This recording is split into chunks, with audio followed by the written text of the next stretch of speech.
Done. We're going. So, welcome to Baseline. And they ask, what is baseline? Baseline is homelessness. It's a marginalizing term when you use it that way, homelessness. But if an alien were to land, say tomorrow, and came up to you and he said, hey, what planet is this? You were to say, well, it's Earth, but I'm homeless. He would look at you and he'd go, God, what happened to your home planet? You wouldn't know or understand, what homelessness would be. You may even think that you yourself are an alien. What's this biped doing, running around in plant and wildlife world? So, when we redefine homelessness to baseline, what we do is we recraft the way that we look at society by adding a new lower level of baseline to status. Any level of status that you'd want. You mentioned Richard Branson way up here, somebody else down here, me at baseline, along with probably 600 other happy, beautiful, and free baseliners in the upper Haight area in San Francisco, California. Now, when you leave status, any level of status, and you come to baseline, and you look back, what you see is a schoolhouse of children that are still folding sheets and reprimanding each other, making sure meals get cooked on time, teaching, learning. But they have no idea that the parents have been gone for a long time. They're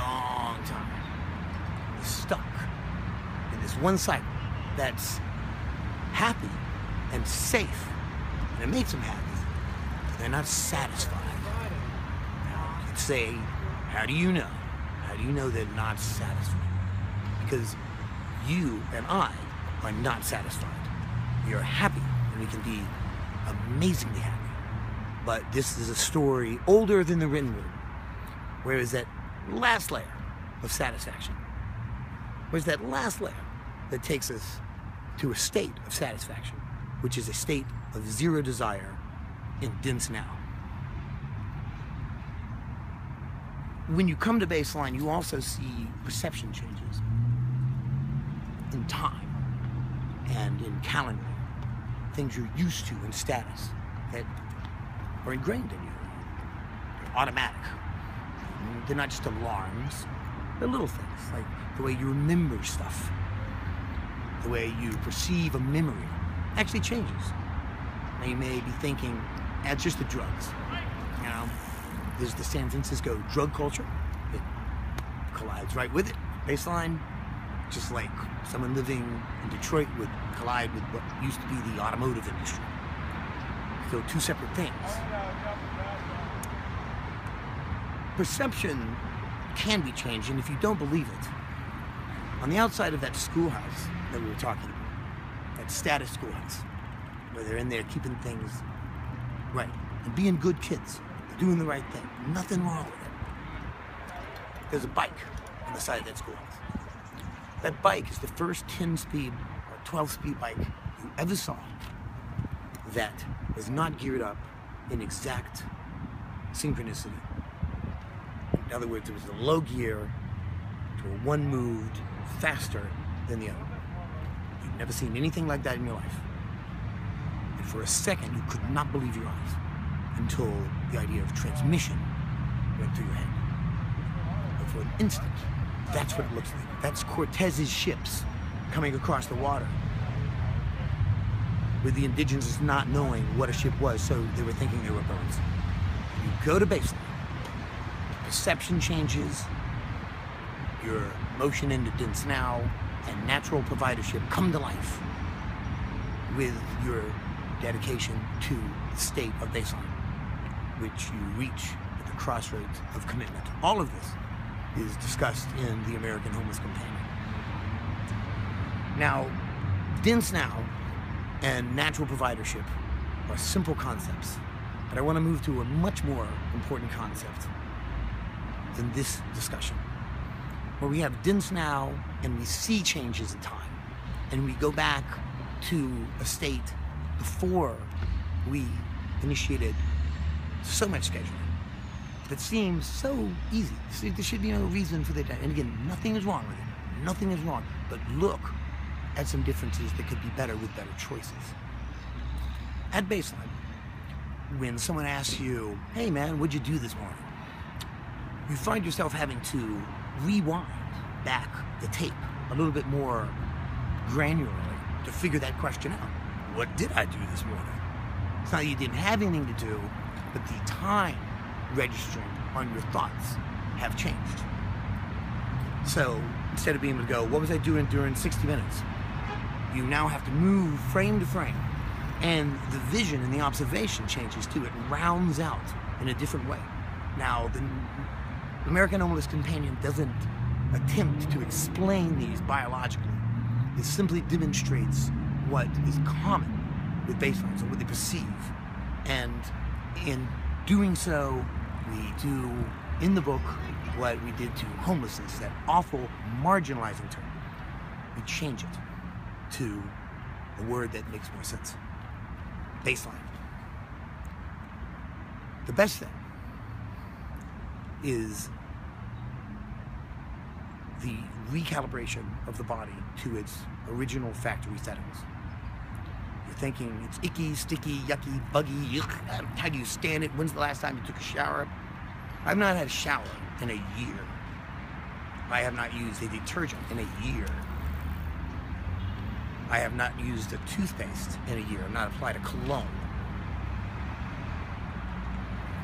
I've lost count of the other things I've stopped using. I went up to a girl at the Safeway store the other day and I asked her, she seemed obviously bright. San Francisco's full of bright, independent women.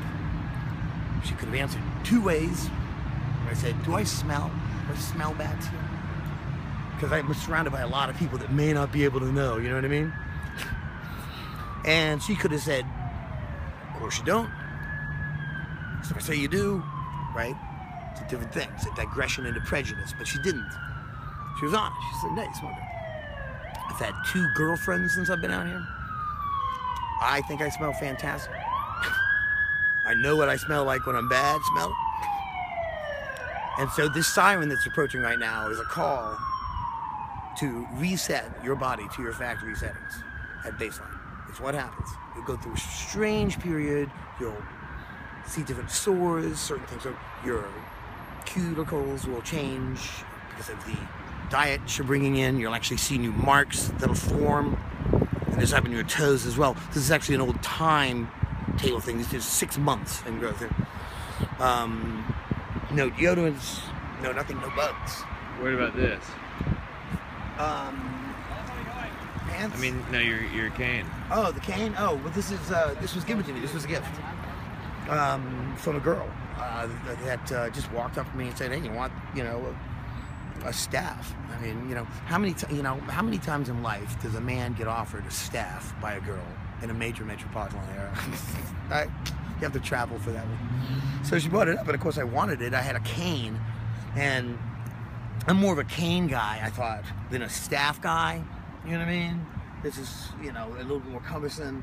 It's a different way to do it. With a cane, you have to kind of push down. With a staff, though, you have the incredible comfort of being able to hold on. You know what I mean? And so it has a little bit of a biblical effect still, not to be overlooked. But yeah, it took me a second to get used to the staff. It was a different sort of method on it, but it's very useful because these things, are all used to hold up clothes, to support a shelter, to defend away from an attack if you have to. You have to be very crafty, on these kind of things. It's a gift from someone that gave that to me, and I installed it in kind of a way. I'm no killer, but boy, that's nice to know that I can pick up trash faster with this. So, in a sense, just remember that the important lesson at baseline is to join us. Okay? Everyone out at baseline knows how to fold a sheet, lock a door, cook in a kitchen, answer a phone call, pay a bill, close a garage door, and avoid a neighbor. Does status know what it's like to come out to baseline and enjoy that type of freedom? Know what to sleep in a park. Know when to Not get upset when somebody's going crazy about their dog. Join us at Baseline. And remind me who you are again and what your role is. Yeah, my name is Neel, and I'm the author of The American Homeless Companion. I live in San Francisco, California. I'm a baseliner. And you've been a baseliner for how long? It'll be 1 year in January. And you've written previous works as well? Yeah, that's correct. I'm the author of Escape from Elvis Island, Deliberate, All Monsters Attack, and The Last Child Born on Earth. And they're all available. You can just Google Dan Neel novels, and it'll go right to my site. You can buy those right now. Cool. Thank you very much, Dan. I appreciate it. Was there more that you wanted to get on here? Cool. You're awesome.